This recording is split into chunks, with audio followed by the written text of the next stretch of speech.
ইয়া আল্লাহ, কি করতে যাচ্ছি আমি? এই ঘরটাতে একটা এতিমের ঘর। আল্লাহ এতিমের মাল লুট করতে কঠোরভাবে নিষেধ করেছেন। আমি এই কাজ করলে তো আমার আল্লাহ ভীতি নষ্ট হয়ে যাবে, আল্লাহ অসন্তুষ্ট হবে। না, এখানে চুরি করা যাবে না। আমি সামনে কোথাও দেখি। এই তো আরেকটা বাড়ি পেয়েছি। আরে না, এটা তো এক বিধবার ঘর। এই বাড়িতে চুরি করলেও আল্লাহ অসন্তুষ্ট হবেন। আরেকটু সামনে যাই, যদি চুরি করার মতো কোনো বাড়ি পাই।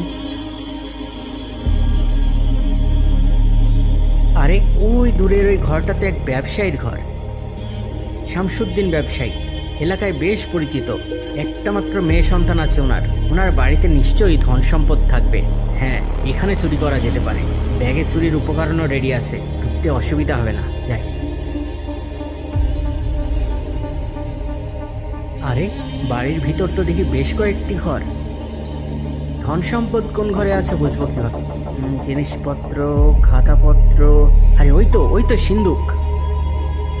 যাই দেখি। ইয়া আল্লাহ, সিন্দুকের ভিতরে তো অনেক টাকা পয়সা। সোনা চান্দিতে একদম কানায় কানায় ভরে আছে। বাহ, এক রাতেই কোটিপতি হয়ে যাব। নিশ্চয় এটা আমার আল্লাহ ভীতির পুরস্কার। আল্লাহ ভীতি নষ্ট হয় এমন কোনো কাজ করবে না। আল্লাহ ভীতি? এখানে আল্লাহ ভীতি নষ্ট হয় এমন কিছু আবার করে ফেলছি না তো? আচ্ছা, এই লোক কি তার এই সম্পদের জাকাত দিয়েছে? এটা কিভাবে বুঝবো? আর এই তো পাশেই তো খাতাপত্র রাখা আছে দেখছি। আমি একটু হিসাবটা মিলিয়ে দেখি।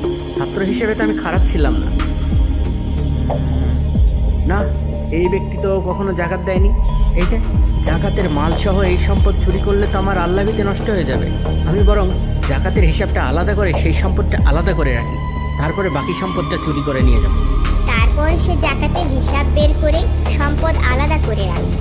আলহামদুলিল্লাহ, অবশেষে জাকাতের হিসাব অনুযায়ী মাল আলাদা করা হয়েছে।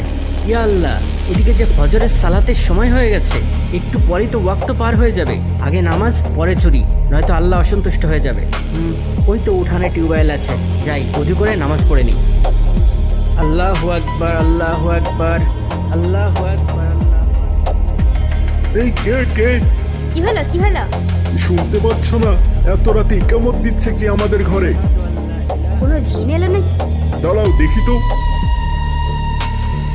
আল্লাহ, আরে এ তো এক তরুণ ছেলে, এত ভোরে আমার ঘরে ইকামত দিচ্ছে কেন? ইয়া আল্লাহ, সিন্দুক খোলা কেন? চোর নয় তো? আমি তো কিছুই বুঝতে পারছি না। চোর হলে চুরি করে চলে যাবে, ইকামত দিয়ে আবার নামাজে দাঁড়াবে নাকি? তাও তো চিন্তার বিষয়। তুমি দাঁড়াও, আমি গিয়ে জিজ্ঞাসা করি কি ব্যাপার। এই ছেলে, কে তুমি? আর এত রাতে আমার বাড়িতে কি করছো? আগে সালাত, তারপরে কথা। মানে আমি তো কিছুই বুঝতে